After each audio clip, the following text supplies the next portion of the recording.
നമ്മളിന്നൊരു വൈക്കിറങ്ങാണ്. ഞാൻ മാത്രല്ല കേട്ടോ, നമ്മളെ കൂടെ ഒരാളും കൂടി ഉണ്ട്. അപ്പോൾ ആള് വെയിറ്റ് ചെയ്തുകൊണ്ട് നിൽക്കുകയാണ്. ഈ കച്ചിലൊക്കെ കണ്ടിട്ട് നിങ്ങൾ വിചാരിക്കേണ്ട ആരോ എന്തോ കാട്ടിയാണ്, ഒന്നിനല്ല ഡ്രസ്സ് ഇടാൻ പറ്റിയാണ്.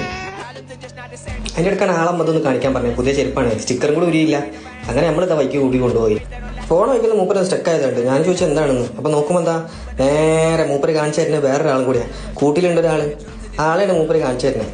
അപ്പം ഞാൻ നോക്കിയപ്പോൾ നായയാണ്, വേറെ ഒന്നുമില്ല. നമ്മൾ വിചാരിക്കും നമുക്കാണെന്ന്, പക്ഷെ ആർക്കുമല്ല. നായക്ക് കാറ്റ് കൊടുത്താ എങ്ങനെ.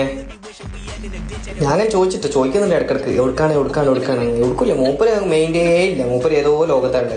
നമ്മളെന്തോന്ന് ചോദിക്കുന്ന സമയത്തൊന്നും മൂപ്പർക്ക് മെയിൻ ഇല്ല. മൂപ്പര് ഇങ്ങനെ നടന്നുകൊടുക്കുന്ന അങ്ങോട്ടും ഇങ്ങോട്ടൊക്കെ നോക്കിയിട്ട്. നേരത്തെ ഉത്സവമൊന്നും മൂപ്പർക്കില്ല. കുറച്ച് കഴിഞ്ഞപ്പോൾ നിന്ന് എന്താ നോക്കുമ്പോൾ അതിൻ്റെ കാല് അടയുന്നുണ്ടെന്ന് പാവം കാണിച്ചു തരാം. വർത്താനം പറയാൻ അറിയില്ലല്ലോ പാവത്തിന്. അപ്പം എന്താക്കി കുറേ നേരം ഇങ്ങനെ നിന്ന് എന്തെങ്കിലും എന്നെ എടുക്കുമോ എന്ന് വിചാരിച്ചിട്ട് എവിടെ നമ്മളുണ്ട് എടുക്കുന്നത്. അങ്ങനെ കുറച്ച് കഴിഞ്ഞ് പാവല്ലേ കുറച്ച് കഴിഞ്ഞപ്പോൾ നമ്മൾ എടുത്തിട്ട് മൂപ്പരോട് കുറച്ച് നേരം നോക്കാൻ പറഞ്ഞു. മൂപ്പരോട് ക്യാമറ നോക്കുന്നേ ഇല്ല. മൂപ്പര് എവിടോ എന്തോ ചിന്തയിലൊക്കെ ഉള്ളത്. അവസാനം നോക്കിയിട്ട് മൂപ്പര് കൈകൊണ്ട് നിങ്ങൾക്ക് ടാറ്റൊക്കെ തരണേണ്ടില്ലേ. ഇതാണ് മൂപ്പര് വ്യവസ്ഥ. ഞാൻ പറഞ്ഞ് ടാറ്റ ഏൽപ്പിച്ചാണ് കേട്ടോ. അതിന് ക്രെഡിറ്റ് എനിക്ക് വേണം, വേറെ ആർക്കും പോയത്. പിന്നെ ഈ സംഗതികളൊക്കെ വാങ്ങുന്ന സ്ഥലത്ത് നിന്ന് ഒരു ഏഹ്ലയും പാടിയാണ്. അതുകൊണ്ട് വീഡിയോ എടുക്കാനൊന്നും കഴിഞ്ഞില്ല. പാവം കുറേ ഷോട്ട് മിസ്സായിപ്പോയി.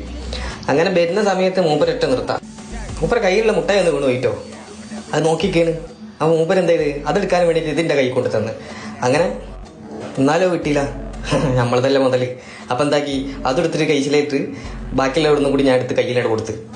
വീട്ടിലെത്തിയപ്പോൾ മൂപ്പര തന്നെ സ്വരൂപം കാണിച്ചിട്ടാ. ഞാനൊന്നും ഇതിനൊന്നും ഞാനല്ലേ എന്ന് അറിയാണ്ട് മൂപ്പര പാട്ടിൽ പോയി. അടുത്ത